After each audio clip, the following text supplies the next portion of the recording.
негізі мен өте жыламаймын. Мен даже ана больницаға барғанда қатып қалған адаммын ғой, жыламын. Еще сырттағы бір ешкім аямайтын сияқты болды. Вообще көз жасым көрсетпеймін, әсіресе үкімет билік жақтағыларға.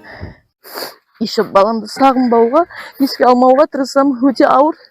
Ондай сағынышпен өмір сүру қиын. Енді Алла берді, Алла алды.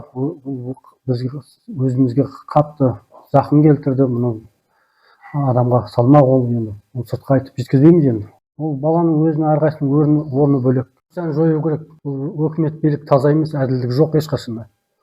Бастан бастап бәрін ауыстыру керек қой негізі. Ешнәрсе шешілмейді, не қылмайды. Бұл халық көтерілді, халықтың көтерілген талабын ешкім орындаған жоқ, қойған жоқ.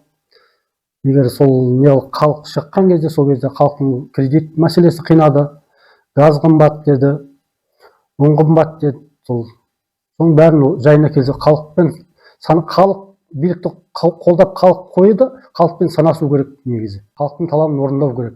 Оның үстіне Тоқаев келді де қарусыз бейбіт шеруге шыққан халықтың бәрін қырып тастады.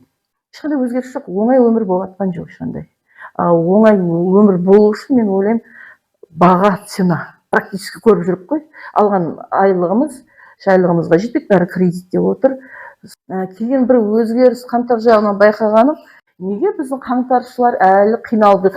Қаңтаршыларды статусын беріп қоя салмайды енді, сондай жайттар көп болып жатыр. Егер жүйе дұрыс болса, халық шықпайтын еді. Мысалы, шыққан балалар, адамдар ол біздің болашағымызды ойлады, және де оның бәрін үкімет атты деп ойлаймын. Мен қаңтарда қарусыз атқандарды атқан дұрыс емес деп ойлаймын. Әр кез келген уақытта әлемді өзгертуге болады, себебі адамда жаңашылық, түсіну, өзгеге көмектесу деген ниет болса, Қазақстанды да әлемді де тіпті өзгертуге болады. Оған талаптану керек, өзгенің жағдайын өзіңде болып жатқандай түсіне алу керек. Сонда өзгені өмірді өзгерте аласың.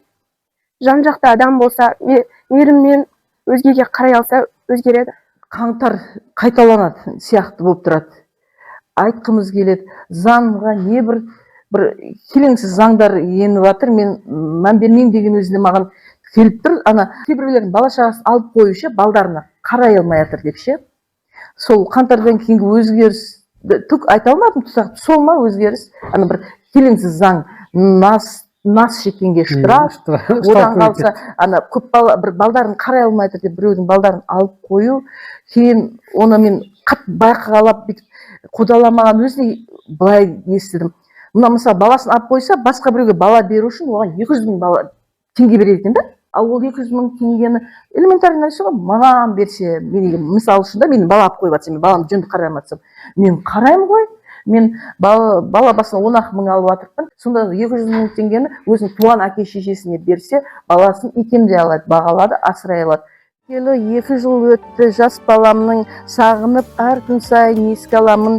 Қыршынан кеткен перзент қазасын, ешбір сөз жеткізе алмас ана азасын.